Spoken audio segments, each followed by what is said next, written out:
A tired single dad cleans offices at night and makes breakfast at dawn. Then, a cruel shout in the cafeteria shatters his girl's day. The bully laughs, until her own dad is dying, and the only match is the man she called a loser.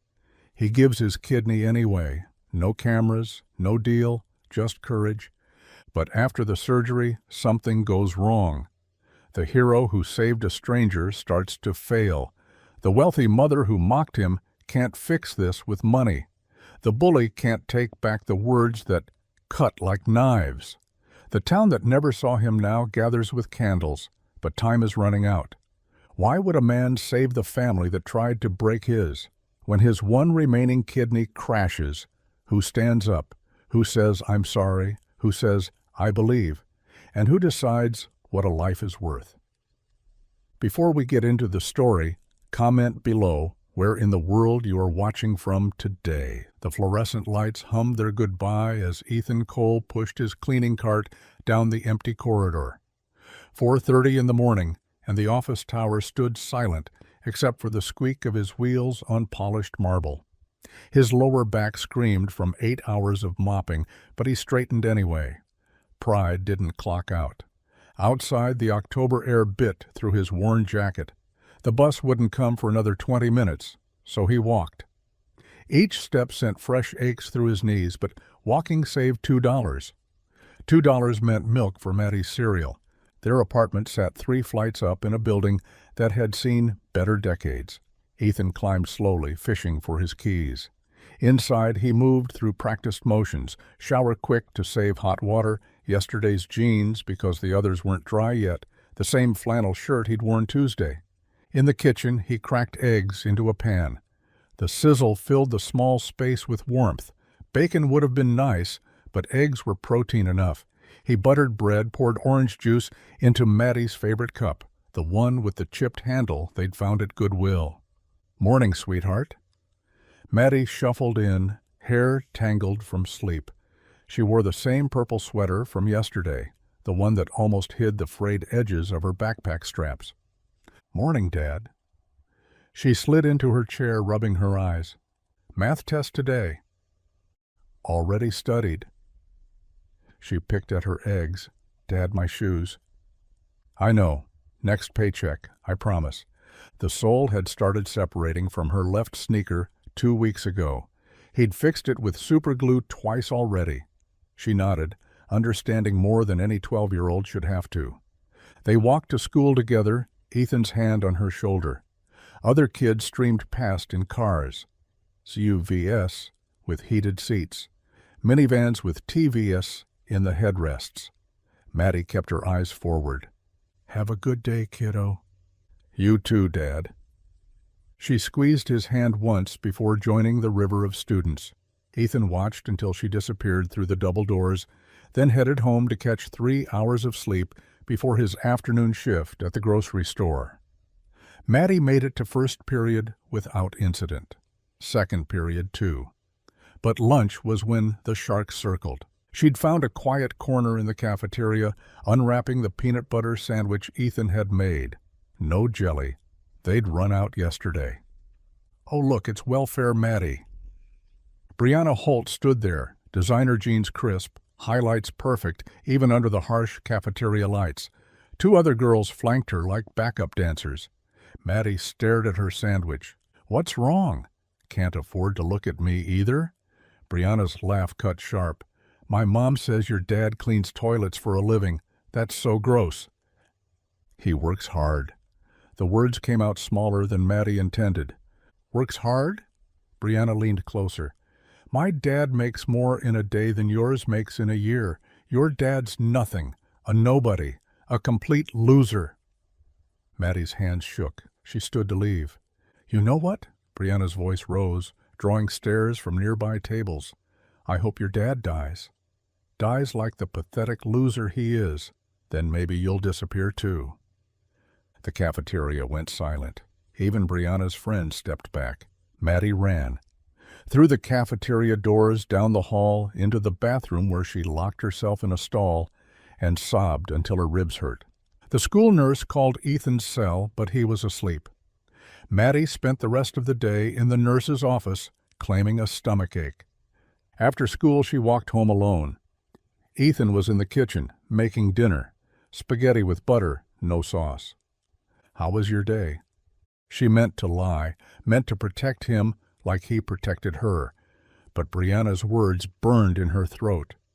"Dad," her voice cracked. He turned from the stove, saw her face, and knelt beside her chair. "What happened?" Brianna said. The tears came again. "She said she hopes you die. Called you a loser. Said you're nothing." Ethan's jaw tightened. His hands curled into fists, then slowly opened. He pulled Maddie close, feeling her shake against his chest. "Listen to me." His voice stayed steady, though rage boiled underneath. People like Brianna, they throw words around because they don't understand what real strength looks like. "But Dad—" "No buts. You know what I see when I look at us? I see a girl who helps her old man pack lunches at midnight. I see a father who'd work 20 jobs to keep his daughter safe. That's not nothing, sweetheart. That's everything." Maddie buried her face in his flannel shirt. It smelled like the industrial soap from his night job, but underneath was the scent that meant home, meant safe. "Words are just noise," Ethan continued. "They only have the power we give them. And we're not giving Brianna's words any power, are we?" "No, Dad. That's my girl." They ate dinner quietly. Ethan helped with homework, his own exhaustion shoved aside. By 8, Maddie was asleep. Ethan stood in her doorway watching her breathe. The anger he'd swallowed earlier rose again, not at a 12-year-old girl, but at a world that taught children to measure worth in dollars. He closed his eyes, whispering into the darkness, "God, I'm not asking for money or ease, just strength. Strength to show Maddie that dignity isn't something anyone can take from us. Help me protect her heart, while I can barely protect anything else." The apartment was silent except for the drip of the kitchen faucet he couldn't afford to fix. Ethan pulled Maddie's door closed and went to iron his uniform for tomorrow's shift. The community center's meeting room smelled like old coffee and floor wax. Ethan sat in the back row, hands folded over the folder he'd prepared. Statistics about working families, the number of kids who went home to empty apartments, the difference a few hours of supervised activities could make. Next on the agenda, the board president announced, public comment regarding after-school program funding. Ethan stood, his work boots loud against the linoleum, heads turned. Most faces he recognized, teachers, parents from the PTA. In the front row sat Vanessa Holt, her posture perfect, fingers flying across her phone screen. "My name is Ethan Cole," he began at the microphone. "I'm here about the proposed cuts to after-school programs." Vanessa's head snapped up, her eyes narrowed, taking in his flannel shirt, his calloused hands. "These programs aren't just babysitting," Ethan continued. "For families like mine, they're the difference between a child doing homework with help or struggling alone, between kids staying safe or— Excuse me." Vanessa stood, her voice cutting through the room like she was addressing a boardroom. "Are you qualified to speak on educational matters?" "What's your background?" "I'm a parent." "I meant professionally." Her smile was sharp. "Aren't you maintenance staff?" "I believe I've seen you emptying trash cans at the Morrison building." Heat crawled up Ethan's neck. A few people shifted uncomfortably in their seats. "I work in building services, yes. I also work at—" "So you clean." Vanessa turned to address the board. "While I appreciate Mr. Cole's enthusiasm, perhaps we should hear from parents who understand the bigger picture, the tax implications, the budget constraints that those of us in business comprehend." "Everyone's tax dollars fund these programs," Ethan said quietly. "Yes, well," Vanessa's laugh tinkled like breaking glass. "Some of us contribute more than others. The board should consider whether these programs enable dependency rather than encouraging parents to, shall we say, advance their circumstances." The room went silent. Ethan's knuckles were white around his folder. "My circumstances," he said slowly, include raising my daughter alone after my wife died. Working 2 jobs to keep a roof over her head. These programs help kids whose parents are trying their best with what they have. How noble. Vanessa sat down, dismissing him with a wave. But good intentions don't balance budgets. Ethan stood there another moment, then walked back to his seat. He stayed through the rest of the meeting, listening to other parents speak, most supporting the programs, a few siding with Vanessa's fiscal responsibility argument. When it ended, the board tabled the decision for next month. Outside, November wind cut through his jacket. The parking lot emptied quickly, expensive cars pulling away toward the nice part of town. Ethan walked, hands deep in his pockets, 3 miles home. The bus didn't run this late. His breath made clouds in the cold air. Each step felt heavier than the last. Vanessa's words echoed. Maintenance staff, dependency, advanced their circumstances, as if he hadn't tried, as if the economy hadn't crashed right when Sarah got sick, as if medical bills didn't eat everything they'd saved. 20 minutes into his walk, he passed the bus stop on Meridian Street. A figure huddled on the bench, cell phone pressed to her ear. Ethan almost walked past before recognizing the designer coat, the perfect highlights catching the streetlight. Brianna Holt. She hadn't seen him. Her voice carried in the empty street, high and desperate. "Mom, please come back. I know you're angry about the meeting, but—" A pause. "No, I'll wait. I'll wait however long." She ended the call, dialed another number. "Grandma? Is Dad awake?" Her voice cracked. "The doctor said they found a match last month, but it fell through." "He's getting worse. They need to find a kidney donor soon or—" A sob cut off her words. She hunched forward, shoulders shaking. "I'm scared. Mom won't talk about it. She just keeps saying everything will be fine. But I heard the doctor say we're running out of time. Dad's been on the list for 8 months, and—" Ethan stepped backward, his boot crunching ice. Brianna's head whipped around. Their eyes met. Hers were red, terrified. Nothing like the cruel mask she wore at school. "I have to go," she whispered into the phone. They stared at each other. Ethan could walk away. Should walk away. This girl had wished him dead just yesterday. "It's cold," he said instead. "You shouldn't wait alone." "My mom's coming back." "Okay." He moved to the far end of the bench, giving her space. They sat in silence for 5 minutes. 10. "She's not coming," Brianna whispered. "Want me to call someone?" "No." She pulled her coat tighter. "She gets like this when she's upset. Forgets things." Another silence. A car passed, slowed, kept going. "Your dad?" Ethan said carefully. "He's sick?" Brianna nodded, fresh tears starting. "Kidney failure. He's been hiding how bad it is, but I'm not stupid. I see him getting weaker, see Mom crying when she thinks I'm asleep." Ethan thought of Maddie, how she'd looked yesterday, broken by this girl's words. But all he saw now was another scared kid. "I'll wait with you," he said, "until someone comes." 20 minutes later, Vanessa's Mercedes pulled up. She lowered the window, saw Ethan, and her face went cold. "Get in, Brianna." "Now." Brianna climbed in without looking back. The car peeled away, leaving Ethan alone at the bus stop. He stood slowly, bones aching from the cold, and resumed his walk home. His mind churned with what he'd learned. The Holts, so perfect on the surface, so broken underneath, just like everyone else.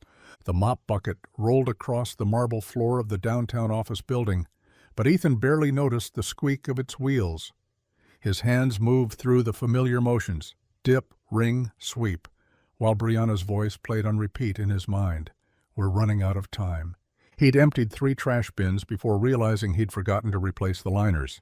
"You okay, Cole?" Marcus, his shift supervisor, stood in the doorway of the executive conference room. "That's the 3rd time you've walked past that coffee stain." Ethan looked down. Brown liquid pooled near the credenza, obvious against the white carpet. "Sorry, long night." "Everything all right with Maddie?" "She's fine." Ethan grabbed the spot cleaner from his cart. Just tired. Marcus watched him work for a moment. Take your break early if you need to. Ethan spent his break sitting in the supply closet staring at his phone.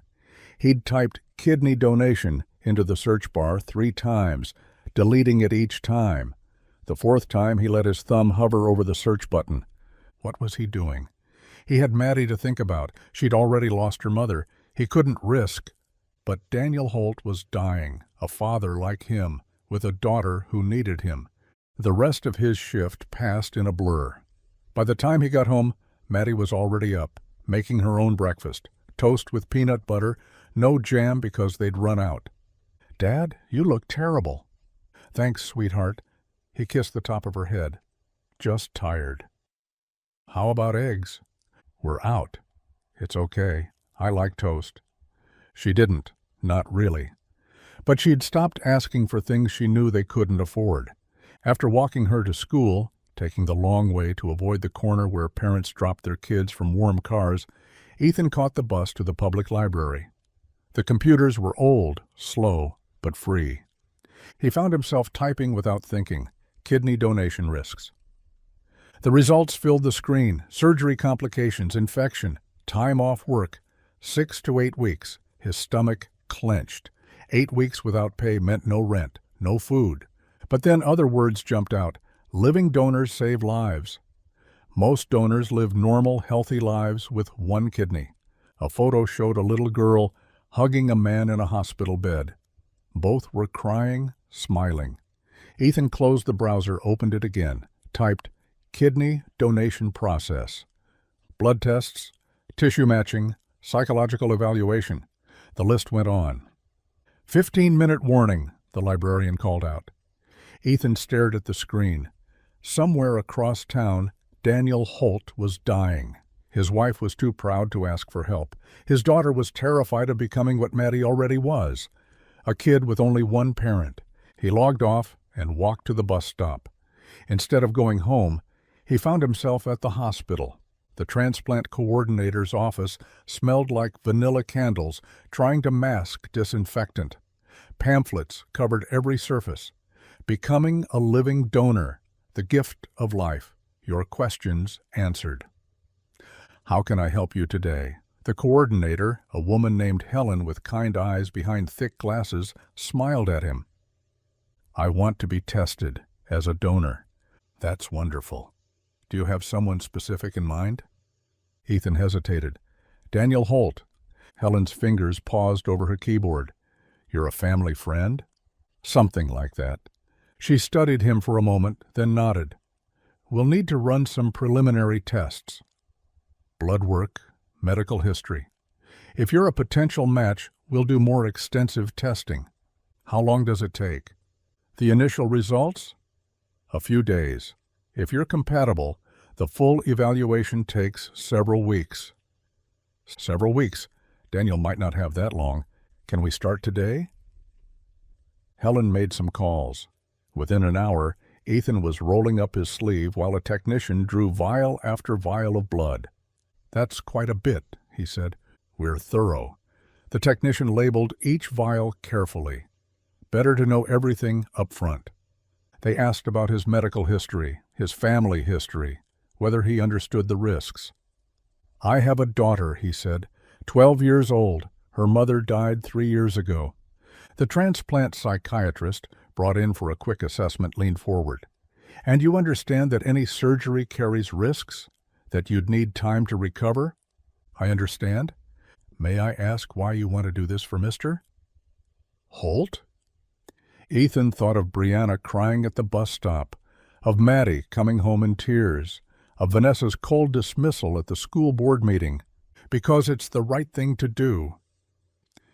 That evening, he picked Maddie up from the after-school program, the one Vanessa wanted to cut. Dad, you're being weird, Maddie said over dinner. Spaghetti with butter, no sauce. How am I being weird? You keep staring at me, and you hugged me like 3 times already. Can't a dad hug his daughter? She smiled, but her eyes were worried. Are you sick? No, baby. I'm not sick. Promise? Promise. 3 days later, his phone rang during his shift. He almost didn't answer. Marcus didn't like personal calls, but something made him step into the stairwell. "Mr. Cole, this is Helen from the transplant center. Your initial tests are back." His heart hammered against his ribs. "You're a perfect match for Mr. Holt, 6 out of 6, HLA markers." It's quite remarkable, actually. We rarely see such compatibility outside of siblings. Ethan sat down on the concrete steps. Perfect match. The words echoed in the empty stairwell. "Mr. Cole, are you there?" "I'm here." "Would you like to proceed with the full evaluation?" Through the small window, city lights blurred into stars. Somewhere out there, Daniel Holt was dying. Brianna was afraid. Maddie was sleeping, trusting him to be there when she woke up. Perfect match. What were the odds? "Mr. Cole?" "Yeah, boss," he heard himself say. "Yes, I want to proceed." The hospital conference room smelled like coffee and floor wax. Ethan sat at the polished table, hands folded, watching the clock. He'd asked Helen to arrange this meeting, to keep it private. No lawyers, no social workers, just him and the Holts. Vanessa swept in 5 minutes late, her heels clicking against linoleum. She didn't sit. "Mr. Cole," ice dripped from every syllable. "I assume this is about money?" "It's not about money." "Then what?" "You want a letter of recommendation? A job reference from someone who actually matters." Ethan stayed seated, kept his voice level. "Your husband needs a kidney." Her face went rigid. "How dare you?" "I'm a match." The words hung between them. Vanessa's hand gripped the back of a chair. "That's impossible." 6 out of 6 markers. Helen can show you the test results." "You had yourself tested?" Her voice pitched higher. "You invaded our privacy, looked up our medical—" I overheard Brianna. At the bus stop. She was crying. Vanessa sank into the chair, her perfect composure cracking. "You're lying." Ethan pulled out the folded test results Helen had given him. Slid them across the table. Vanessa's eyes scanned the paper, her mouth opening and closing without sound. "What do you want?" The question came out strangled. "Nothing. Everyone wants something. Name your price." "I want Daniel to live. I want Brianna to keep her father." Vanessa laughed, sharp and bitter. "You expect me to believe that, after what she said to your daughter, after how I treated you?" "Yes." "Why?" The word exploded from her. "Why would you do this?" "Oh." Ethan thought of Maddie, asleep in her bed 3 years ago, asking why Mommy wasn't coming home. Thought of Brianna at that bus stop, shoulders shaking. "Because no kid should lose a parent if it can be helped. You're doing this for publicity, for attention. The heroic janitor saves the rich man. No one needs to know. We can keep it anonymous. Then it's money. It has to be money. How much? 50,000? 100? Mrs. Holt, 200,000. That's my offer. $200,000 to walk away right now and never speak of this again." Ethan stood. "I'm scheduling the surgery." "With or without your permission, though I'd prefer with." "You can't." "I'll sue. I'll—" A knock interrupted her. The door opened, and a nurse wheeled Daniel Holt into the room. He looked like death warmed over, skin yellow, eyes sunken, but alert. "I asked Nurse Martinez to bring me," Daniel said, his voice papery thin. "I heard you were meeting about me." "Daniel, you should be resting." "Van." He lifted one trembling hand. "Please." Daniel looked at Ethan, really looked at him. "You're the man from the school board meeting. The one asking about the after-school program." "Yes, sir." "My wife was unkind to you." "Daniel?" "She was, Van. We both know it." Daniel's gaze never left Ethan's face. "And you want to give me your kidney?" "If you'll take it." "Why?" Ethan met the dying man's eyes. "Because I can." Daniel's hand reached across the space between them, shaking with effort. Ethan took it gently. The grip was weak but warm. Thank you. Tears rolled down Daniel's hollowed cheeks. Thank you. Daniel, we don't know this man. He could be an angel, Daniel whispered. Isn't that what you prayed for, Van? An angel? Movement in the doorway caught Ethan's eye. Brianna stood frozen, her school uniform wrinkled, backpack sliding off one shoulder. Her gaze darted between her father's tears and Ethan's face. Dad? Her voice cracked. What's happening? Brianna, go back to the waiting room, Vanessa commanded. But Brianna stepped closer, staring at Ethan. Why are you here? Brianna. Vanessa started. He's going to save my life, sweetheart, Daniel said. The girl's face contorted. No, he can't. His daughter is... I said... I know what you said. Ethan's voice was gentle. It doesn't matter now. But I wished you were dead. I said... She pressed her hands to her mouth, eyes wide with horror. You were angry, scared. How can you do this?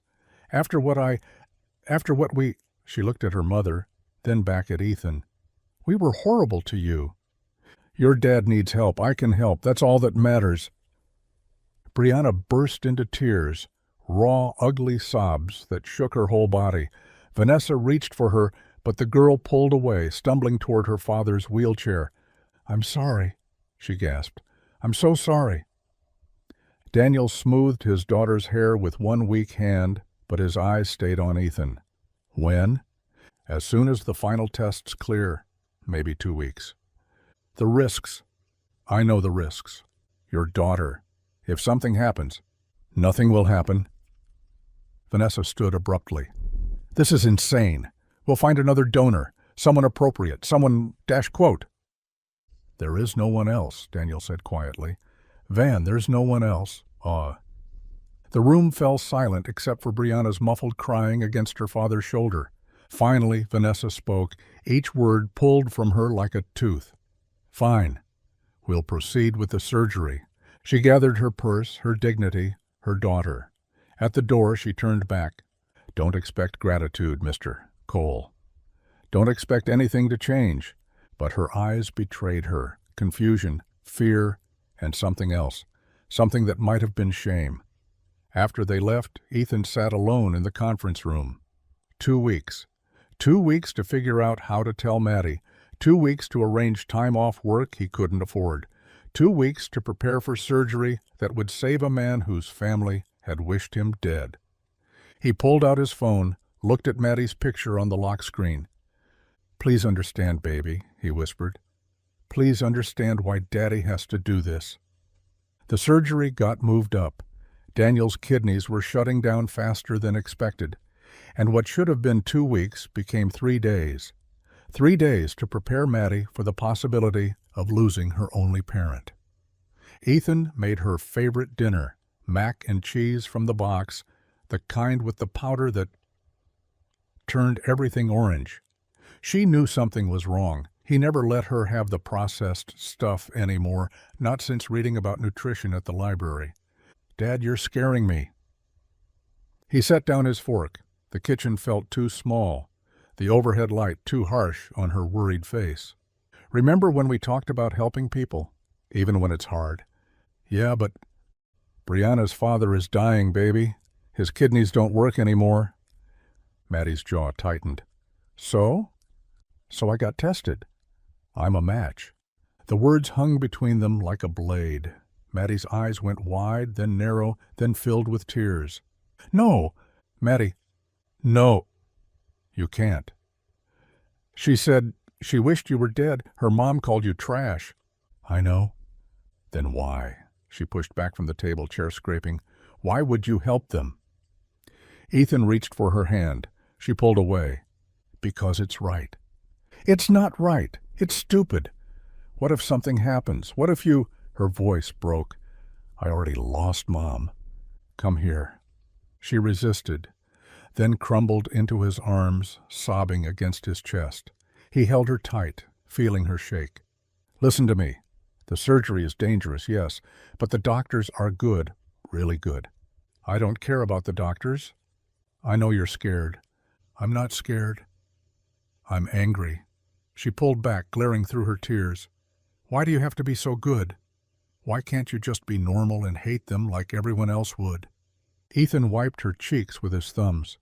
Because that's not who we are. That's not who your mom raised me to be. Mom wouldn't want you to die for people who hate us. No, but she'd want me to live like it matters, like we matter, not because of what we have or don't have, but because of what we do with our chances to help. Maddie's face crumpled again. I don't want to be alone. You won't be, I promise. You can't promise that. I just did. She clung to him until her breathing steadied. Finally, she whispered, If you die, I'll never forgive you. Deal. I mean it. I know. And I'll never forgive them either. We'll work on that part.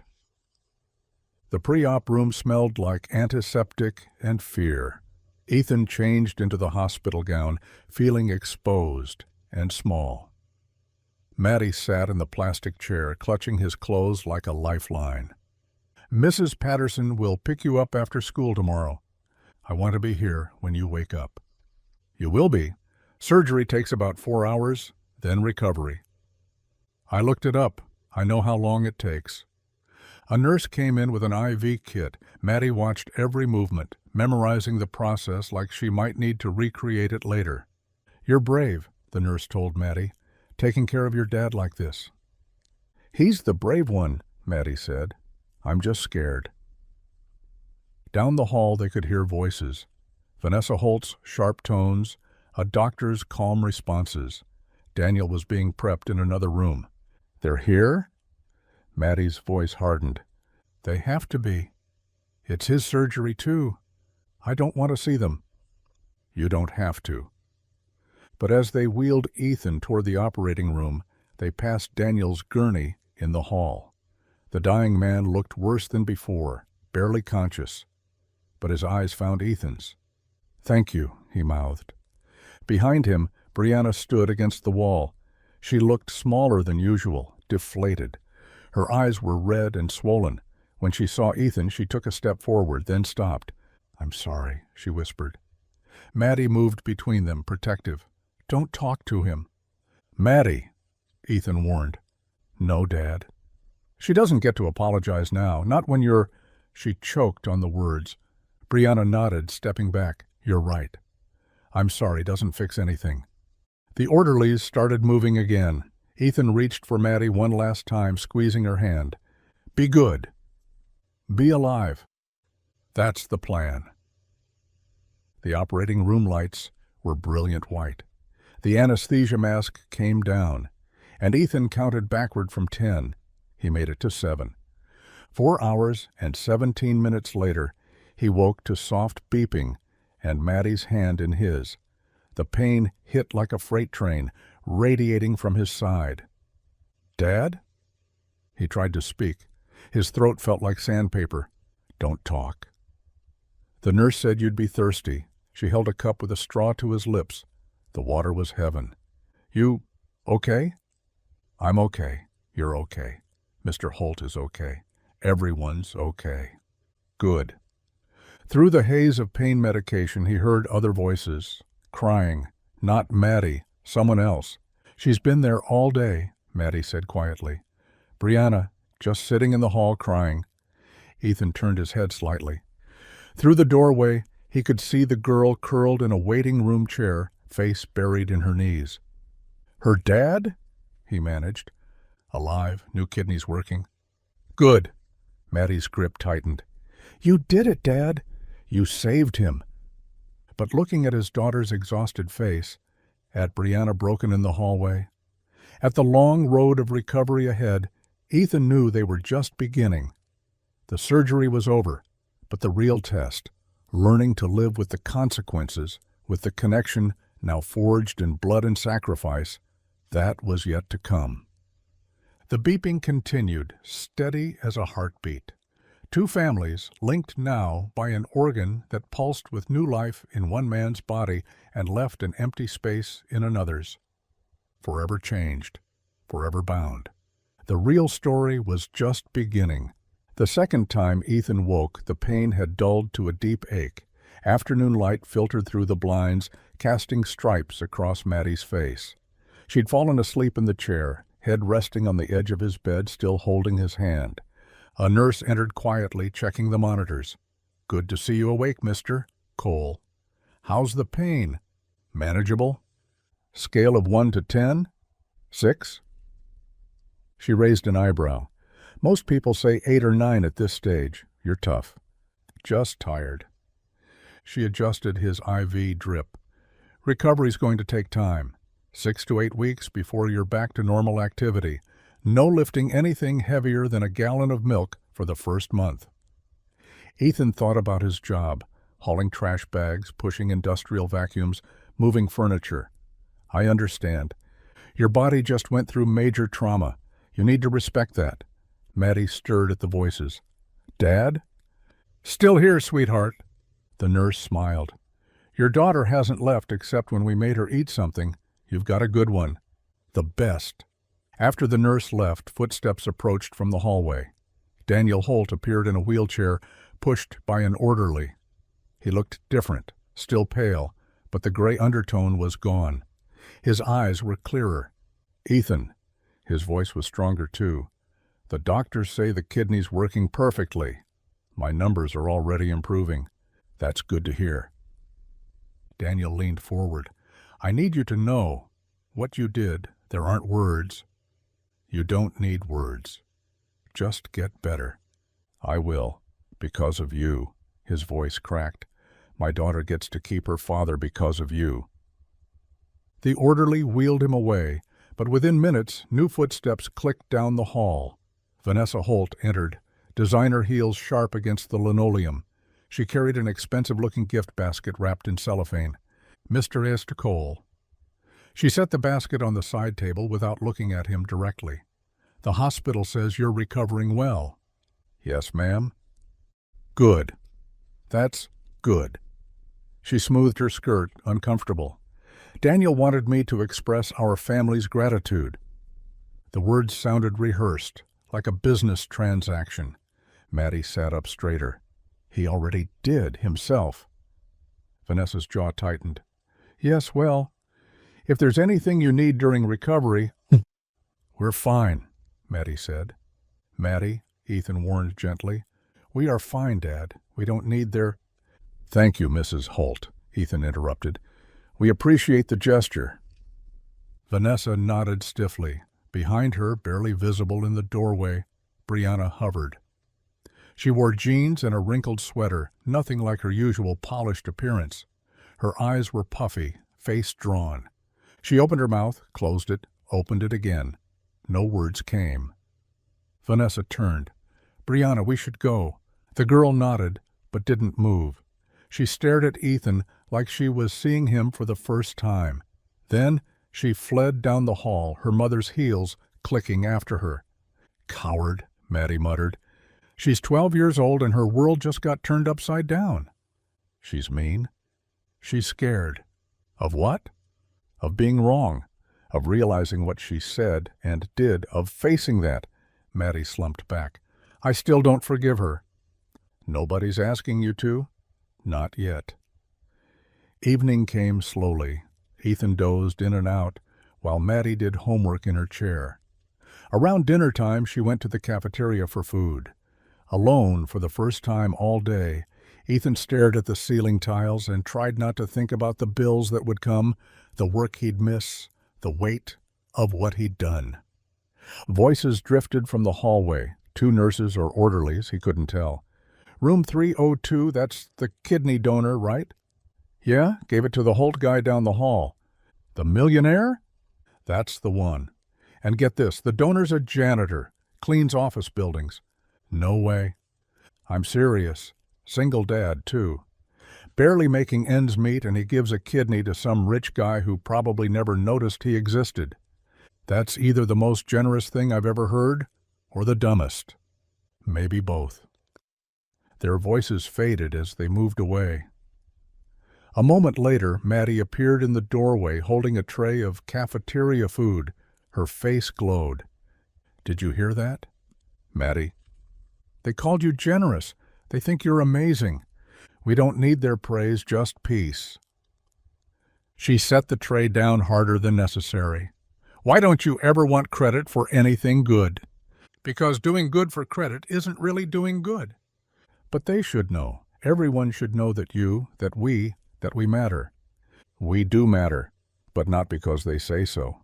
She looked ready to argue more, but exhaustion won. She picked at her sandwich while Ethan managed a few spoonfuls of broth. His appetite hadn't returned yet. Later, as darkness settled over the hospital, Mattie curled up in the chair again. Ethan dozed, swimming in and out of consciousness. At some point, he couldn't say when, he felt something placed on his tray table. When he woke again, Mattie was asleep. On the tray beside the untouched Jell-O cup sat a piece of paper. Notebook paper torn from a spiral binding, crumpled, and smoothed out again. The handwriting was careful, almost childish. "Thank you for saving my dad. I'm sorry for everything. B." Ethan folded the note carefully and tucked it under his pillow. Outside, the hospital hummed with its nighttime rhythms. Somewhere down the hall, Daniel Holt slept with a kidney that had been Ethan's that morning. Somewhere in the city, Brianna Holt lay awake, wrestling with the weight of words she couldn't take back. And here, in room 302, a janitor's daughter held her father's hand while he slept, proud and frightened and fierce with love. The gift basket sat untouched, its cellophane catching the light from the hall. But the crumpled note, that mattered. That was the beginning of something. The apartment stairs might as well have been a mountain. Ethan gripped the railing, pausing at the second landing while his breath came in shallow pulls. 7 days since surgery, 7 days of hospital beds and monitoring and nurses checking his incision. Now, finally home, those 14 steps to the 3rd floor felt impossible. "Dad, let me carry the bag." "I've got it." "You don't?" Mattie tugged the plastic bag of prescriptions from his hand. "The doctor said no lifting. It weighs 2 pounds. 2 pounds you shouldn't be carrying." She marched ahead, keys jangling. Ethan followed slowly, each step deliberate, his side pulled with a deep ache that painkillers only dulled, never erased. By the time he reached their door, sweat beaded his forehead. The apartment smelled stale, a week of closed windows and untouched spaces. Mattie rushed around opening blinds while Ethan sank onto the couch, trying not to show how much the climb had cost him. "I'll make lunch," she announced. "Sweetheart, you have homework." "Homework can wait." She was already in the kitchen, pulling out a can of soup. "Tomato okay?" "Fine." He watched her work, stretching to reach the pot on the high shelf, measuring water carefully, adjusting the burner. When had she learned to move around the kitchen with such confidence? When had her hands gotten so steady? "You're staring," she said without turning around. "Just thinking." "About what?" "How grown up you're getting." "Someone has to be." The words stung more than she probably intended. Ethan closed his eyes, listening to the soup bubble. The truth was, he could barely stand long enough to cook. Yesterday in the hospital, just showering had left him dizzy. How would he work? How would he provide? "Soup's ready." They ate in comfortable silence. Afterward, Mattie gathered the bowls before Ethan could move. "I can wash dishes, Mattie." The doctor said no heavy lifting. Dishes aren't heavy. "You need to rest." "I need to feel useful." She stopped, soapy sponge in hand. "You saved someone's life. Isn't that useful enough?" He didn't have an answer for that. The laundry basket sat by the door like an accusation. 3 loads had piled up during his hospital stay, and the hamper overflowed with another. Their building's laundry room was in the basement. 3 flights down, 3 flights back up. Mattie hefted the basket. "Absolutely not." "Dad, it needs doing." "You're 12. So?" "So you shouldn't be hauling laundry up and down stairs." "Well, you can't, and it's not going to wash itself." She was right. He hated that she was right. Hated watching her struggle with the basket's weight. Hated the determined set of her jaw as she bumped the door open with her hip. At least let me, no. She was already in the hallway. Do your breathing exercises. I'll be back in 20 minutes. The door closed. Ethan sat on the couch, useless, listening to her footsteps fade down the stairwell. His incision throbbed. Everything throbbed. He'd given away a piece of himself, and now his daughter was paying the price. By evening, exhaustion weighed on them both. Maddie spread homework across the kitchen table while Ethan dozed on the couch. The knock startled them both, soft, hesitant. Maddie answered it. Ethan heard her sharp intake of breath. "What are you doing here?" He forced himself up, moving carefully to the door. Brianna Holt stood in their hallway, looking smaller than he remembered. She clutched a book bag against her chest like armor. I brought soup." She pulled out a container, still warm. "My mom made it." Maddie didn't move aside. "We have soup." "Maddie." Ethan touched her shoulder gently. "Thank you, Brianna." "That's very kind." The girl thrust the container forward. A note was taped to the lid. Expensive stationery. Vanessa's precise handwriting. "For your recovery. Va Holt." Curt minimal. But she'd made soup. She'd sent her daughter here. "Would you like to come in?" Ethan asked. Brianna's eyes widened. No, I should go." "You're welcome any time."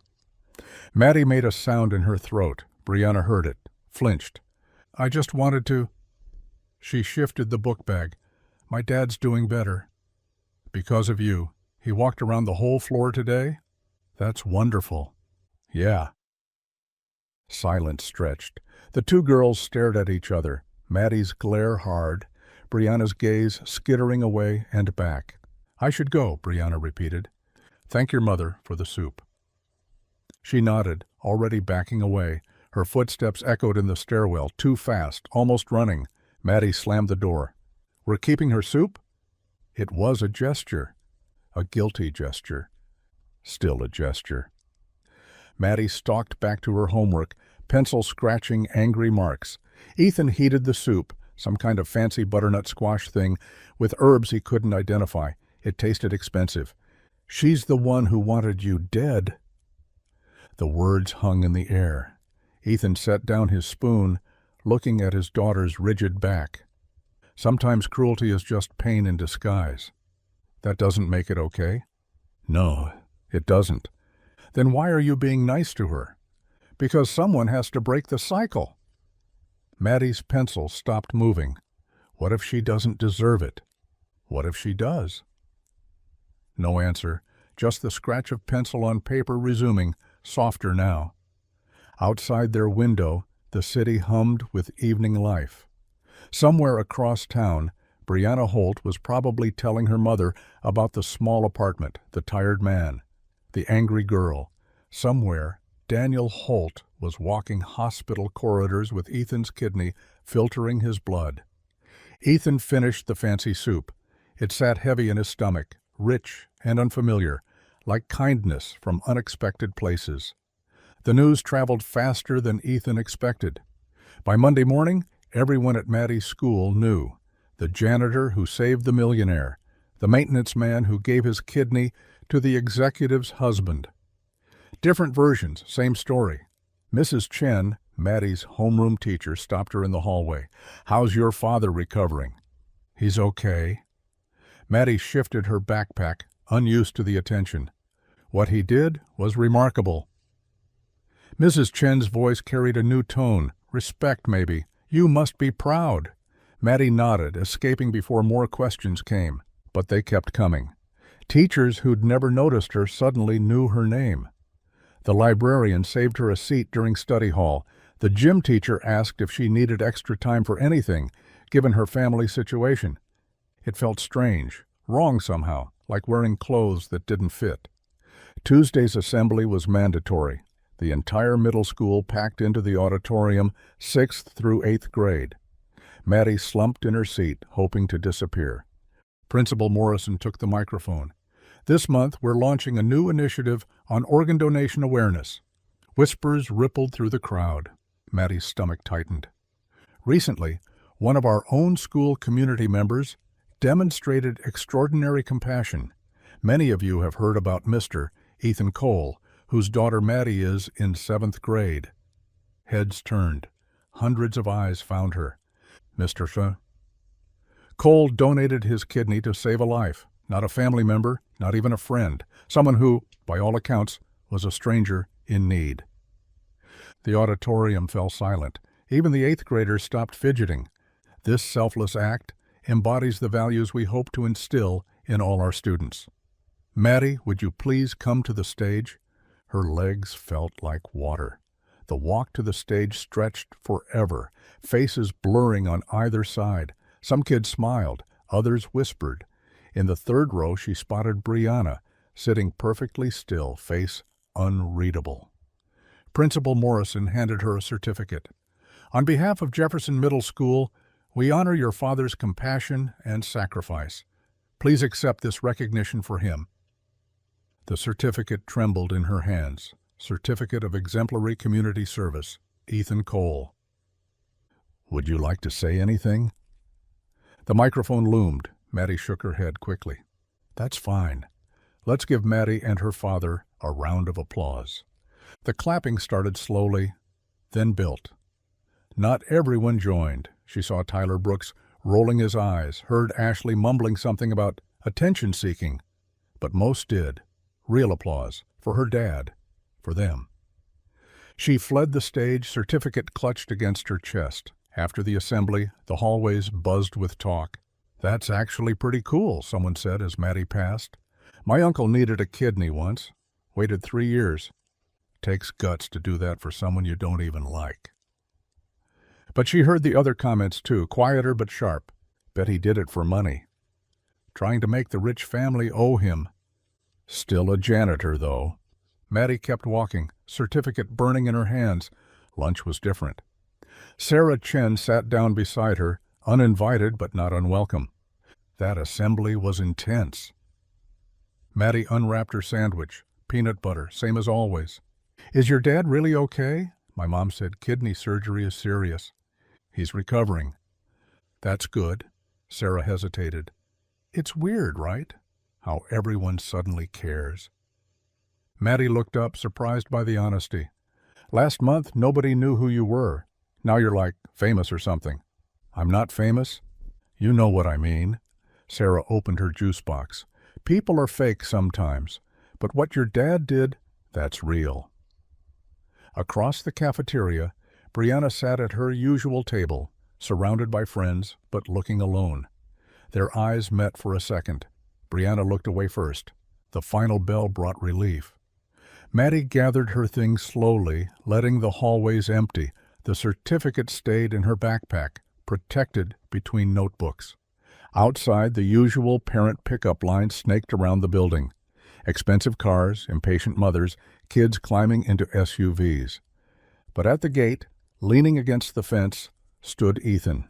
He looked terrible, pale, thinner than before, one hand gripping a cane she'd never seen him use, but he was there, waiting for her.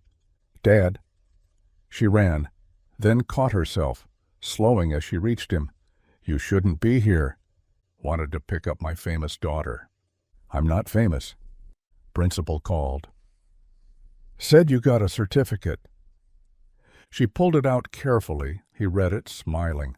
Exemplary Community Service. That's something. It's yours, not mine. We're a team, remember? She hugged him then, careful of his incision but unable to hold back. He smelled like hospital soap and home. You're embarrassing me, she mumbled into his shirt. Good. That's my job. Around them, parents stared. Some recognized him, the man from the rumors, the story their kids brought home. A few nodded respectfully. Others looked away, uncomfortable with the reality of sacrifice standing right there, leaning on a cane, picking up his daughter like any other parent. They walked home slowly, Ethan's cane tapping rhythm on the sidewalk. Maddie carried both their bags without being asked. How was it really? He asked. The assembly? Weird. Everyone stared. They do that. Some kids said nice things, some didn't. They do that too. She thought about Sarah's words, about Brianna's frozen face in the crowd, about certificates and applause and whispers. I wasn't ashamed. Ethan stopped walking. What?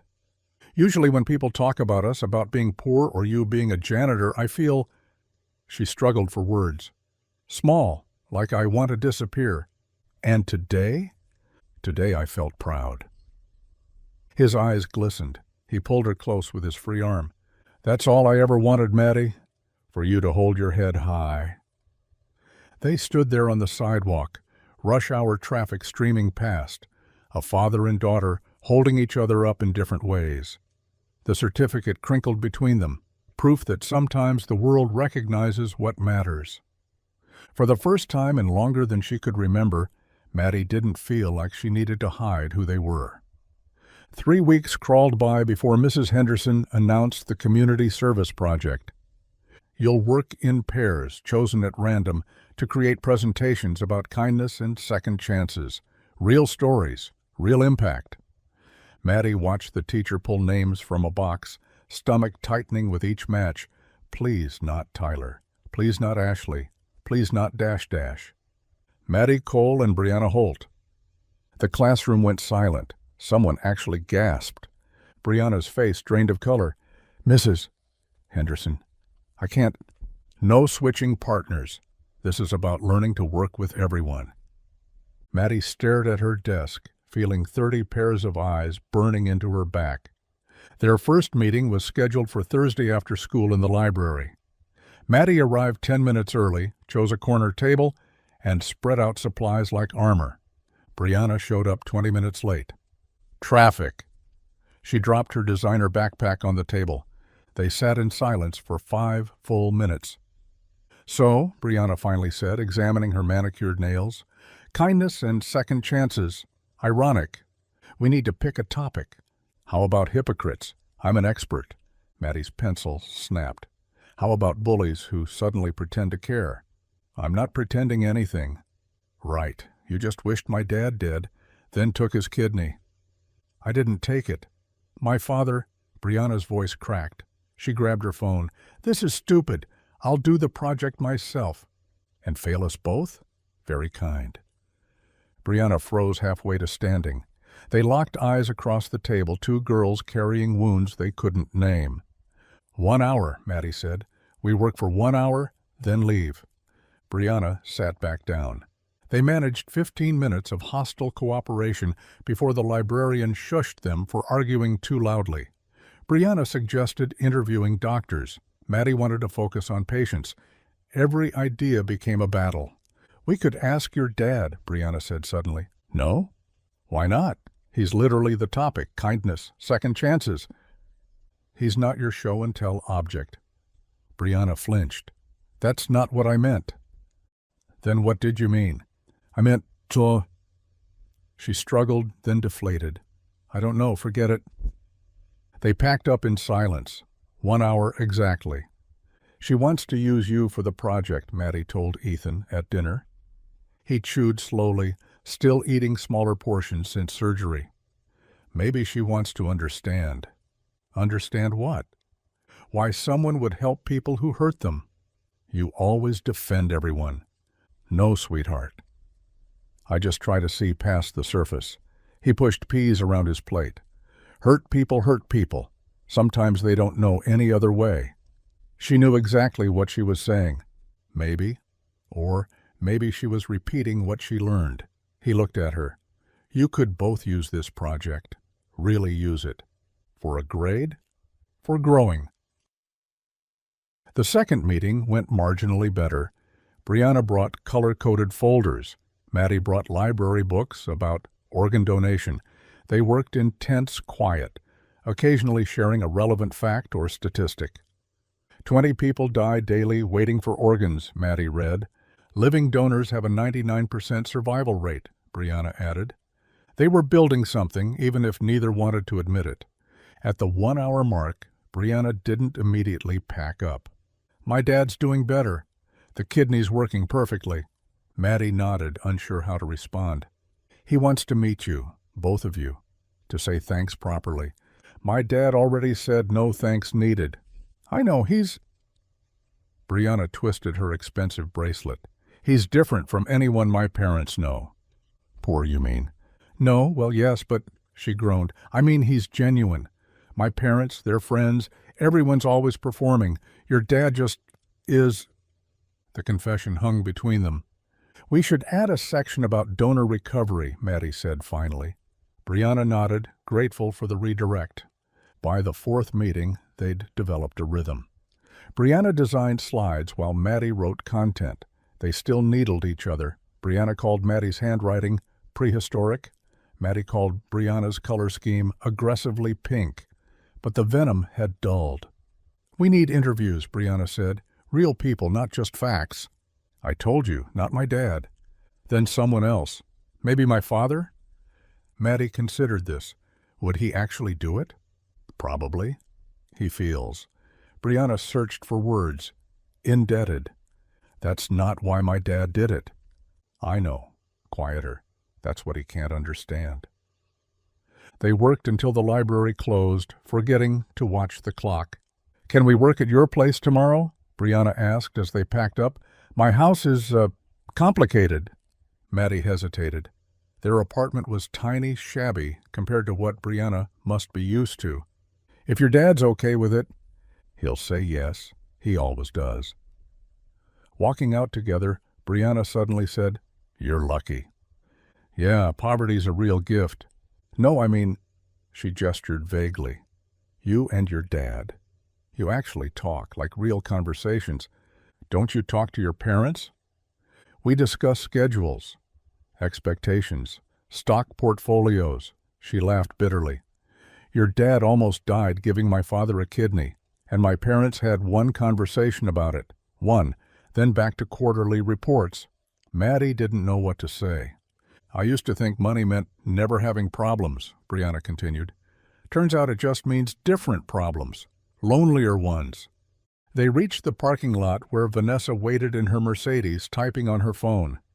See you tomorrow, Brianna said. Maddie watched the Mercedes pull away, thinking about different kinds of poverty. That evening, she found Ethan in his chair sketching on scratch paper.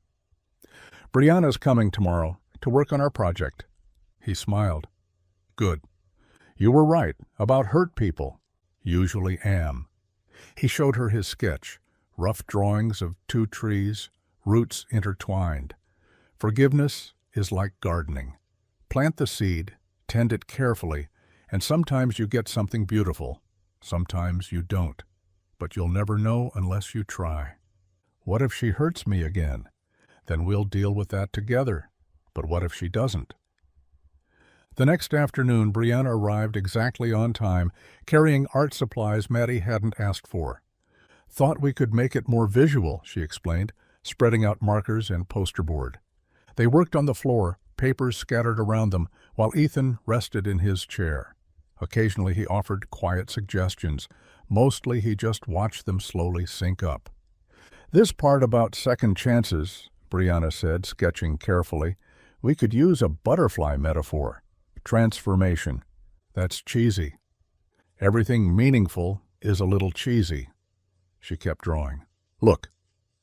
The butterfly she'd sketched was intricate, beautiful. One wing showed darkness, the other light. That's actually good, Maddie admitted. Brianna smiled. A real smile, not her usual sharp smirk. I take art classes. It's the only time my mother doesn't critique me. They worked until dinner, when Ethan insisted Brianna stay for spaghetti. She ate eagerly, complimenting the simple meal like it was gourmet.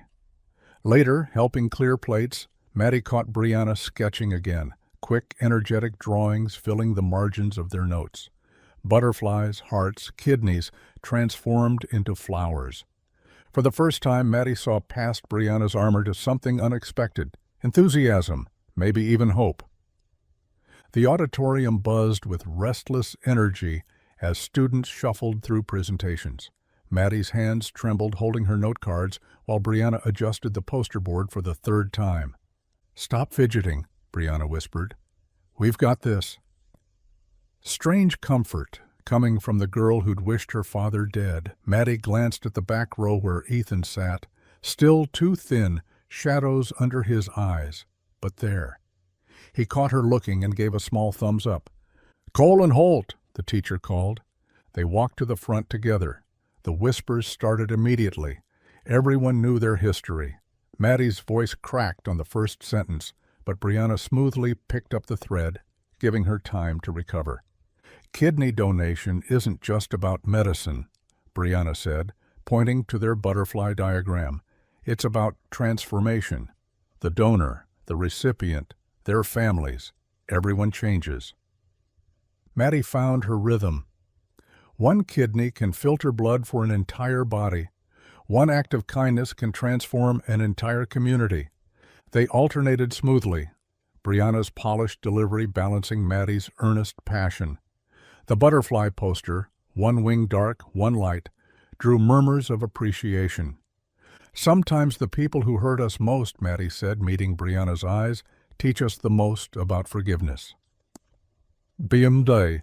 And sometimes," Brianna added, her voice catching slightly, "the people we dismiss as worthless show us what real worth means." The applause surprised them both. Real applause, not the polite patter usual for school projects. Even the teacher looked impressed. Walking back to their seats, Brianna squeezed Maddie's shoulder. Quick, barely there, but real. After class, Ethan waited by the door, leaning against the wall for support. "Proud of you both." "You shouldn't have come," Maddie fussed. "You're supposed to be resting." "Wouldn't miss it." He smiled at Brianna. "The butterfly was perfect." She blushed. It was Maddie's idea to add the kidney statistics. "You both did good work. Together." The word hung meaningfully between them. That evening, Ethan pulled on his janitor uniform, despite Maddie's protests. "Doctor said 6 more weeks minimum." "Doctor doesn't pay our rent." He moved slowly, each motion careful. "I've been out 3 weeks already. Mr. Patterson's been patient, but we can manage. I can get a paper route, or you're 12. Your job is school." He kissed her forehead. "I'll take it easy. Just 4 hours tonight." She watched him leave, walking like an old man, though he wasn't even 43. The office building felt larger than usual. Each step echoed in the empty lobby as Ethan pushed his mop bucket across marble floors. His side ached. A deep, constant throb the painkillers barely touched. Just 4 hours. He could manage 4 hours. By the second hour, sweat soaked his uniform. The mop handle kept slipping in his grip. He paused, leaning heavily against the bucket, waiting for the dizziness to pass. "Looking rough, Cole." Jerry, the security guard, frowned from his desk. "Just tired." "Maybe you came back too soon?" "Maybe." Ethan forced himself upright, gripping the mop. "Almost done with the lobby." The fluorescent light seemed too bright. Each sweep of the mop required enormous effort. His remaining kidney felt like it was burning, a hot coal in his side. Just finished the lobby, then a break. He bent to wring the mop and the world tilted. Pain exploded through his abdomen, sharp electric, stealing his breath.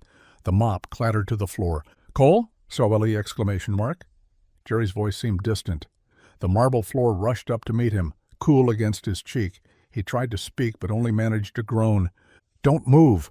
I'm calling 911. Ethan wanted to protest. Ambulances cost money, he just needed a minute. But darkness crept in from the edges.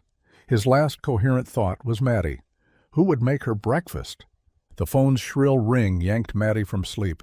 2:47 a.m. glowed on her alarm clock. "Maddie Cole?" The voice was professionally calm. "This is St. Mary's Hospital. Your father's been brought in, She didn't hear the rest. Threw on yesterday's clothes, grabbed the emergency taxi money from the kitchen drawer, ran into the night. The driver took forever. Every red light stretched endlessly. She pressed her face to the window, watching the empty streets blur past, praying wordlessly. The ICU was too bright, too white, too quiet, except for the mechanical breathing of machines. A nurse led her to a corner bed surrounded by monitors. Ethan lay still, smaller somehow. tubes and wires connecting him to blinking displays. His skin had a gray tinge that made her stomach clench. Acute kidney injury, the doctor explained, words floating past her. Severe strain, dehydration, should never have returned to physical labor so soon. She barely heard him, sank into the chair beside the bed, reached for her father's hand. It felt cold, too cold. "Dad?" Her voice cracked. "Dad, I'm here." No response, just the steady beep of monitors and the whisper of oxygen. She gripped his fingers tighter, leaning close to his ear. "Don't leave me too. Please, I can't lose you too." The words echoed in the sterile room. Behind her, someone cleared their throat. She turned to find Vanessa Holt in the doorway, still in pajamas under an expensive coat. Brianna beside her, clutching a teddy bear she was clearly too old for. "We heard," Vanessa said quietly. "The hospital called us as next of kin for Daniel's donor." Maddie turned back to Ethan, tears finally coming. "Don't leave me," she whispered again, holding his cold hand against her cheek. The ICU never slept. Machines beeped in irregular rhythms, each sound marking another heartbeat, another breath, another moment Ethan remained suspended between worlds. Maddie hadn't moved from his bedside in 3 hours, her small hand wrapped around his larger one, willing warmth back into his fingers. "Please wake up." Her voice had gone hoarse from whispering, "I need you to wake up." The ventilator hissed its mechanical reply. His chest rose and fell with borrowed breath. Footsteps approached, expensive heels clicking against linoleum. Vanessa Holt stood in the doorway, her usual armor of designer clothes replaced with silk pajamas beneath a cashmere coat. Brianna hovered behind her, clutching an old teddy bear to her chest. "Any change?" Vanessa's voice lacked its usual edge. Maddie shook her head without looking up. "The nurses said—" Vanessa paused, searching for words. "They said family should wait in the lounge." Let him rest. "I'm not leaving." "Maddie." "I said, I'm not leaving." Finally she turned, eyes red and fierce. "He wouldn't leave me." Vanessa's mouth opened, then closed. She nodded once and retreated to the waiting room, Brianna trailing behind. The waiting room smelled of old coffee and disinfectant. Vanessa collapsed into a plastic chair, suddenly looking every one of her 48 years. Brianna sat beside her, still holding the bear. "Mr. Pemberton?" Vanessa asked, noticing the toy. "I couldn't sleep without him when Dad first got sick." Brianna's fingers traced the bear's worn ear. "Seemed stupid to bring him, but—" "It's not stupid." They sat in silence, watching the clock tick past 4 a.m. Down the hall, other families kept their own vigils. A woman sobbed quietly in the corner. An elderly man paced by the vending machines.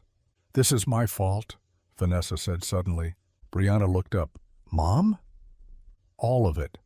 Her manicured hands trembled. "I taught you to look down on people like him, maintenance staff, janitors, the help." She laughed bitterly. "And while I was sneering at him for being beneath us, he was saving your father's life." "Mom!" "No, listen." Vanessa turned to face her daughter fully. "I've been a fool. So concerned with status, with appearances, with staying above everyone else that I couldn't see." Her voice broke. "That man gave Daniel a kidney. Gave us back our family. And I couldn't even say thank you properly. Just that cold little note I made you deliver with the soup." Brianna's shoulders began to shake. "What is it, sweetheart?" "I said horrible things." The words tumbled out between sobs. "To Maddie. I told her I hoped her dad died, called him a loser, and now he might actually." She buried her face in Mr. Pemberton's fur. "I was so jealous of her." "Jealous? But honey, you have everything—" "No, I don't." Brianna looked up, tears streaming. "I have things. Clothes and phones and a big house.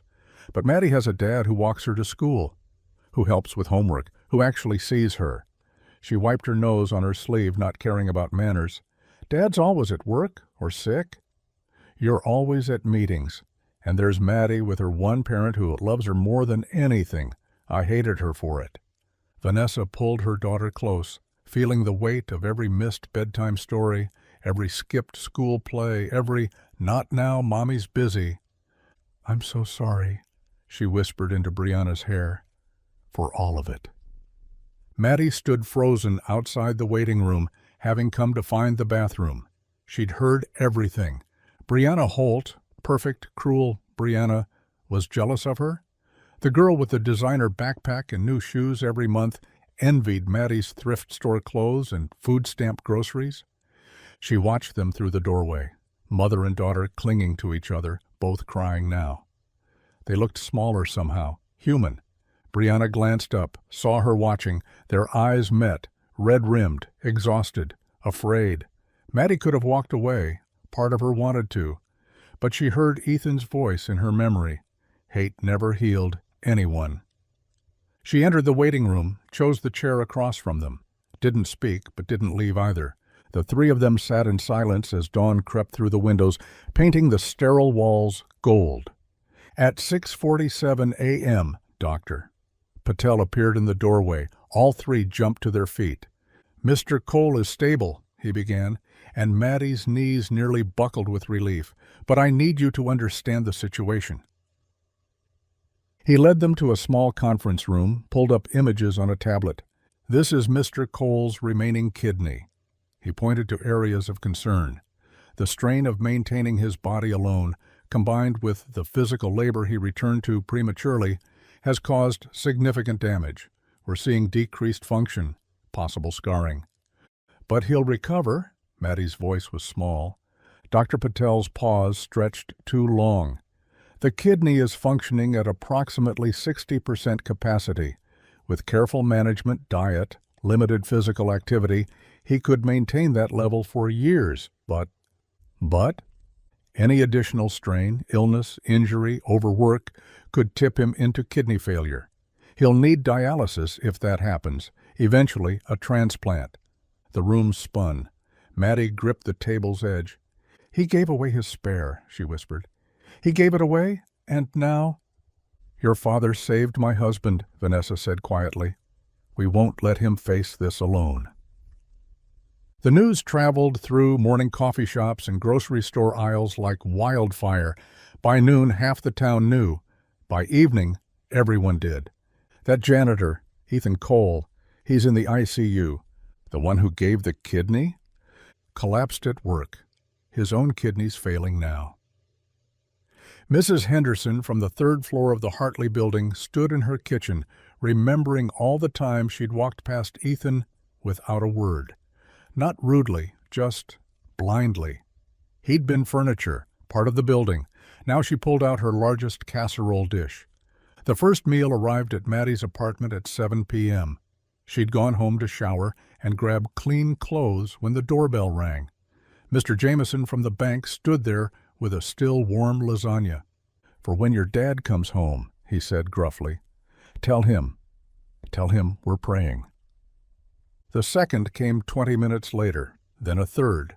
By 9 p.m., their small freezer was packed and dishes lined the counter, notes taped to aluminum foil covers. "Get well soon. And thinking of you both, and thank you for showing us what courage looks like." Maddie sat among the offerings, overwhelmed. These people, they'd never knocked before, never knew their names. Now their kindness filled every surface. At St. Mary's Church, Father Rodriguez opened the doors for an impromptu prayer circle. Word had spread through text chains and Facebook posts. By 8 p.m., 60 people filled the pews. "We're here for a man many of us overlooked," Father Rodriguez began. "A man who cleaned our offices, our schools, our banks. Who worked while we slept. Who gave literally part of himself to save another." Mrs. Patterson, who ran the flower shop, stood up. "I never knew his name. 15 years he cleaned the shopping complex, and I never asked his name." Her voice cracked. "What kind of person does that make me?" "Human," Father Rodriguez said gently. "But we can do better. We will do better." They prayed together. voices rising in the old sanctuary. Someone started a collection plate. Bills appeared. 5s, 10s, 20s. The church secretary promised to deliver it directly to the hospital for Ethan's care. At Madison Middle School, Principal Harrison called an emergency assembly Thursday morning. The auditorium buzzed with whispers. "Many of you know Mr. Cole," she began. "He works nights keeping our offices clean. What you might not know is that he recently donated a kidney to save someone's life. Now he needs our help." The art teacher had set up tables with poster boards and markers. "We're making cards," she announced. "Messages of support. Let's show Mr. Cole what he means to this community." 12-year-old Marcus, who had once laughed at Maddie's second-hand backpack, wrote carefully, "Thank you for showing us what a real hero looks like." Sarah, from Maddie's English class, drew a picture of hands holding a heart. "You gave more than a kidney. You gave us hope." Even the 8th graders, usually too cool for school activities, bent over their posters with unusual focus.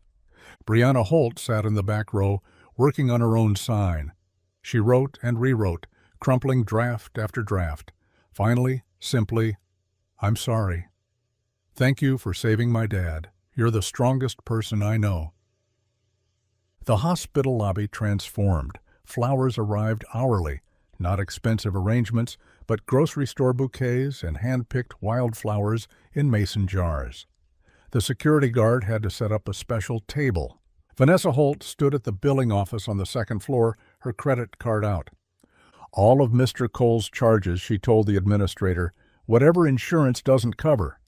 "That's quite generous, Mrs. Holt, but it's nothing." Her voice was firm but tired. "Nothing compared to what he gave us. Please, let me do this small thing." The administrator nodded, began processing paperwork. Vanessa turned to leave, then stopped. "And going forward? His ongoing care? We'll send the statements to you?" "Yes, all of it." She found Maddie in the hallway afterward, just returning from the apartment with fresh clothes. "I've handled the bills," Vanessa said quietly. "Your father won't see a single charge." Maddie stared at her, this woman who'd humiliated her father publicly. "He wouldn't want charity." "It's not charity. It's inadequate repayment for a debt I can never settle." They stood awkwardly until Vanessa cleared her throat. "The whole town's talking about him." "About what he did? They never talked about him before." "No," Vanessa admitted. "We didn't see him before." "I'm sorry for that. Sorry for so many things." In room 302, Ethan drifted between sleep and waking. Voices filtered through the fog. Maddie reading cards aloud. Nurses checking vitals. Strangers in the hall discussing that hero janitor. Maddie held his hand, surrounded by dozens of handmade posters from the school assembly. She'd taped them to every available wall space. "Our hero," and "Get well soon," and "Thank you, Mr. Cole," in colorful marker. "You're not invisible anymore, Dad," she whispered, squeezing his fingers. "They finally see you." His hand tightened around hers, weak but deliberate. His eyes didn't open, but she felt him there, listening, holding on. Dr. Patel closed Ethan's chart with a soft snap that might as well have been thunder. Outside room 302, she kept her voice low, but Maddie heard every word through the cracked door. "His creatinine levels are climbing. The remaining kidney is working at 30% capacity." The doctor's shoes squeaked against the linoleum. "Mrs. Holt, he needs complete rest. Months of it. Any additional stress could trigger complete renal failure." "What are you saying?" Vanessa's voice, usually commanding, sounded small. "I'm saying if he has another collapse like this one, he might not survive it." Maddie's knees buckled. She pressed her back against the wall, sliding down until she sat on the cold hospital floor. The words echoed, "Might not survive it, might not survive it." The adults kept talking, treatment plans, dialysis options, transplant lists, but their voices faded to static. Maddie stumbled to her feet and ran, past the nurse's station, past the elevator, down the stairwell. Her sneakers slapped against concrete steps until she burst through a door marked Chapel. The small room was empty, lit only by battery-powered candles and filtered light through stained glass. Maddie collapsed into a pew, and the tears came hard, ugly, unstoppable. I can't lose him too. The words tore from her throat. Please, God, I can't. Not Dad. Not after Mom. She pressed her fists against her eyes, but the memories flooded anyway. Her mother's funeral, the yellow dress she'd worn because Mom loved that color, Dad's hand shaking as he held hers at the graveside. 3 years ago, but it felt like yesterday and forever at the same time. He's all I have. Her voice broke completely. He's everything. Please don't take him. Please. The chapel door opened with a soft creak. Maddie didn't look up, didn't care who saw her like this. Footsteps approached, tentative, uncertain. The pew creaked as someone sat down, not too close, but not far away either. Brianna. They sat in silence except for Maddie's ragged breathing. Minutes passed, maybe hours. Time meant nothing in that dim sanctuary. I heard what the doctor said.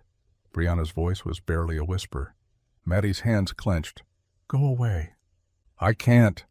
Why? Come to gloat? Your wish might come true after all.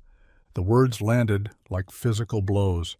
Brianna flinched, her breath catching. That's why I can't leave. Her voice trembled now. Because I said those words. Because I put them out in the universe, and now. She pulled her knees up to her chest, making herself small.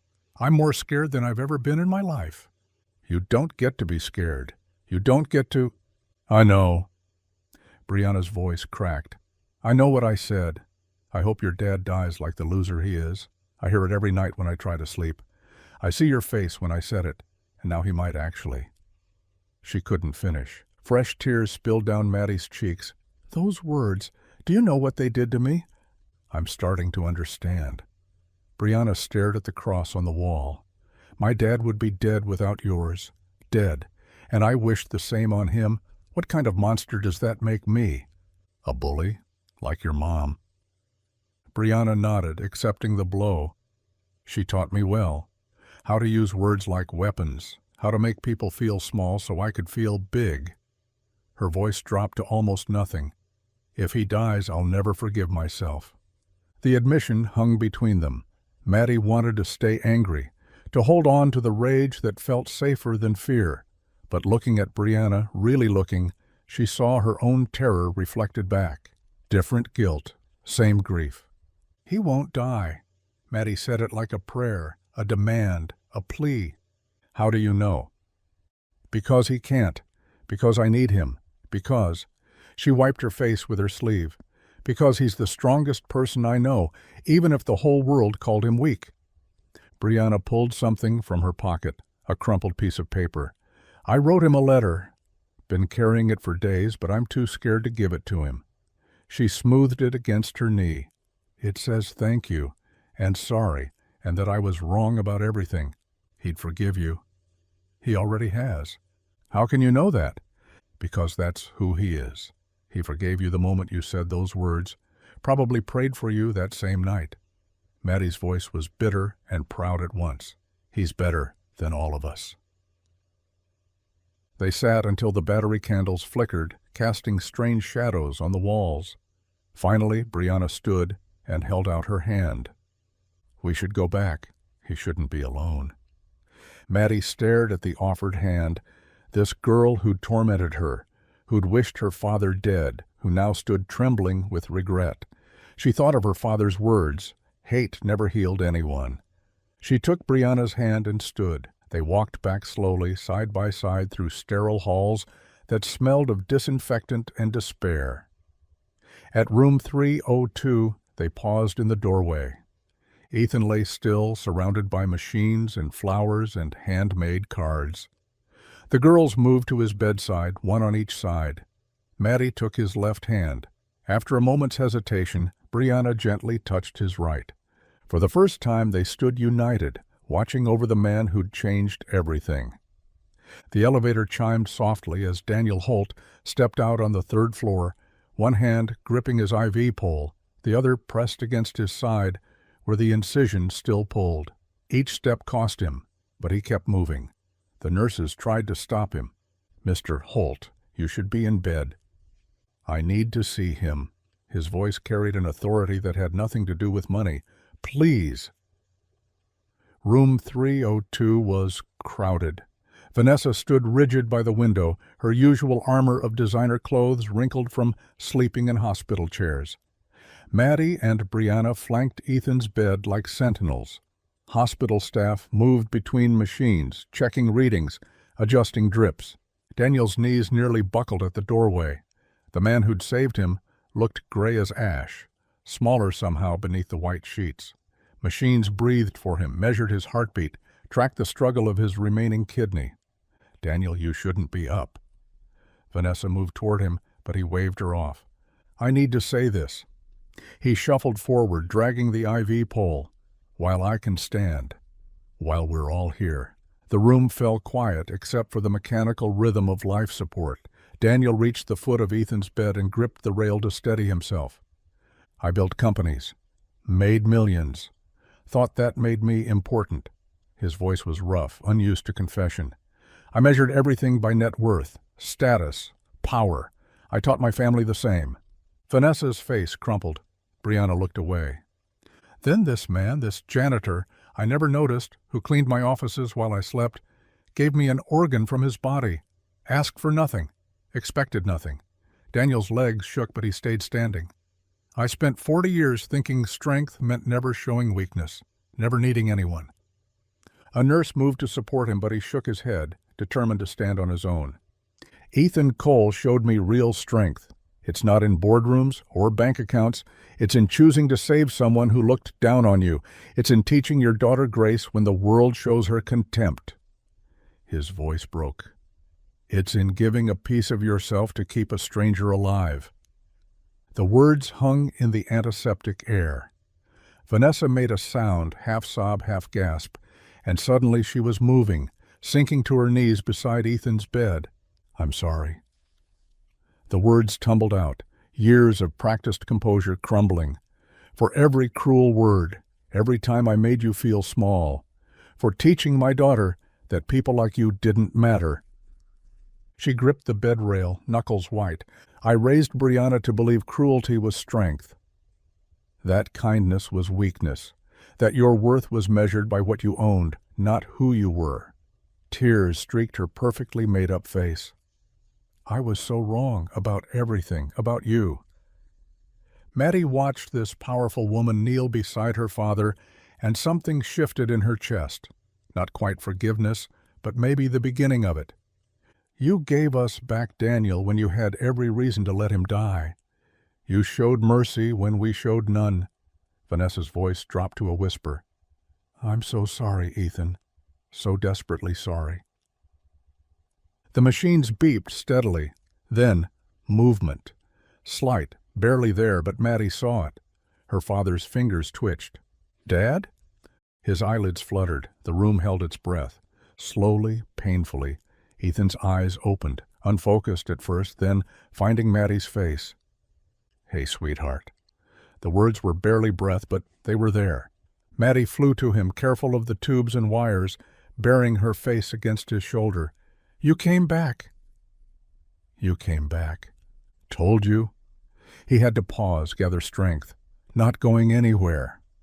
Brianna stood frozen, watching father and daughter reunite. Daniel leaned heavily on his IV pole, tears running unchecked down his face. Vanessa stayed on her knees, one hand over her mouth. "Mr. Cole," she found her voice, still thick with tears. "I promise you, I swear to you, I'll use every connection I have, every dollar, every moment of influence to support organ donation awareness, in your name, so everyone knows what you did." Ethan's eyes found hers. So tired, but somehow still kind. "Don't need my name, just help people." "Dad, save your strength." Maddie smoothed his hair back, the gesture so tender it made Brianna's chest ache. A knock at the door. A nurse peered in. "There's a situation outside you should know about." Through the window, lights flickered in the gathering dusk. Not street lights, softer, warmer. Candles. Dozens, then hundreds, held by people standing in the hospital parking lot. The evening shift workers he'd cleaned alongside. Teachers from Maddie's school. Neighbors who'd barely known his name. All standing together in the cold, flames cupped in their hands against the wind. Someone started singing, low, tentative. An old hymn about amazing grace. Other voices joined, imperfect but sincere, the melody drifting up through the winter air. "They're here for you, Dad." Maddie's voice was wonder and pride mixed together. All of them. Ethan turned his head slightly toward the window, taking in the sea of lights below. His eyes closed again, but this time in peace, not pain. The Holtz stood together, Daniel leaning on Vanessa, Brianna close beside them, watching this man they'd dismissed as nothing become everything to a community that finally saw his worth. The candles burned on in the darkness, each flame a prayer for the janitor who'd taught them all what strength really meant. 6 weeks passed like seasons changing, slow at first, then all at once. The apartment smelled like chicken soup again. Real soup this time, not from a can. Vanessa Holt stood at the stove, designer sleeves rolled up, stirring with the concentration of someone learning a new language. Daniel sat at the kitchen table with Ethan, both men moving carefully, like they'd aged backward into wisdom. Still too much salt. Vanessa frowned at the pot. "It's perfect." Ethan's voice had returned, stronger each day. "Trust me, we've eaten worse." Through the window, Maddie and Brianna's voices drifted up from the courtyard, not arguing anymore, laughing. The sound still surprised him. "Tomorrow's the assembly," Daniel shifted, his incision still tender. "Brianna's been practicing her speech all week. She doesn't need to." "Yes, she does." Vanessa turned from the stove. "She needs to say it, out loud, to everyone." The next morning, the school auditorium filled to capacity. Parents, teachers, students, even some of Ethan's night shift co-workers who'd taken time off to attend. Maddie stood at the podium first, her father in the front row, still thin but present. "My dad taught me something important." Her voice carried clear and steady. "That your worth isn't measured by what job you have or how much money you make. It's measured by how you treat people when no one's watching." She found Ethan's eyes.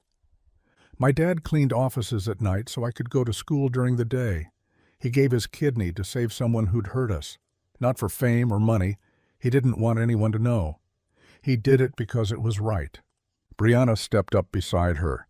The auditorium rustled, sensing something unprecedented. "2 months ago, I said something unforgivable to Maddie." Brianna's hands trembled on the podium. "I told her I hoped her dad died. I said he was a loser." Gasps rippled through the crowd. Brianna pushed forward. "I was cruel because I was scared. My dad was dying, and I felt powerless, so I made someone else feel worse. I learned it from watching adults who thought being mean meant being strong." She glanced at her mother, who nodded, tears streaming. "But Maddie's dad, the man I wished dead, saved my father's life. He gave up part of his body for us, after everything I said." Her voice cracked but didn't break. "Mister?" "Cole taught me what real strength looks like. It's not in hurting others, it's in helping them, even when they've hurt you. It's in choosing forgiveness when you have every right to choose revenge." She turned to Ethan in the front row. "Thank you, Mr. Cole. For saving my dad, for showing me mercy I didn't deserve, for teaching me that it's never too late to change." The auditorium erupted. Not polite applause, real raw appreciation. Ethan stood slowly, Maddie rushing to support him. He didn't want the attention, never had, but he understood sometimes you had to let people honor what needed honoring. The principal approached the microphone. "Mr. Cole, the district would like to offer you a position. Not cleaning offices, though we're grateful for those who do. We want you to lead a new initiative on character education. teaching compassion, building bridges, showing our students what you've shown us all." Ethan's eyes widened. Maddie squeezed his hand, practically bouncing. I don't have a degree in education." "You have something better." The principal smiled. "You have lived it." That evening, after handshakes and photographs, after the Holts had helped them celebrate with takeout pizza, after the apartment finally quieted, Ethan sat on the edge of Maddie's bed. "Proud of you today." He smoothed her hair back. "Standing up there speaking your truth. Learned from the best." She snuggled deeper into her pillows. "Dad?" "Yeah? Remember what Brianna said? About you being a loser?" His chest tightened slightly. "I remember." Maddie reached up, touched his face with her small hand. She was wrong. "You're not a loser. You never were." He smiled, the kind that came from somewhere deep and true. "No, sweetheart. We're not losers. We're just beginning." "Beginning what?" "Everything good that comes next." He kissed her forehead, turned off the lamp. Through the window, voices drifted up from the courtyard. Brianna was back, calling up to see if Maddie could come practice their science presentation. "Can I go?" Maddie was already scrambling up. 10 minutes? It's still a school night?" She flew out the door, feet thundering down the stairs. Ethan moved to the window, watching. Below, the two girls met in the yellow circle of the streetlight. Brianna said something that made Maddie laugh. Real laughter, nothing held back. They bent over Brianna's notebook, heads together, planning something. 6 months ago, one had wished the other's father dead. Now they stood together in the gathering dusk, proof that hatred was just love that hadn't learned its own name yet, proof that anyone could change if someone showed them how. Ethan pressed his hand to his side, where the incision had healed into a scar he'd carry forever. "Some gifts marked you, changed you, made you more by making you less." The girl's laughter rose up like prayer, like promise, like hope, with a voice. We're just beginning, he thought, watching his daughter choose friendship where there'd once been fear. Just beginning. If you enjoyed the story, I hand-picked this next story that you will enjoy. Please don't miss this one. Click here to watch it.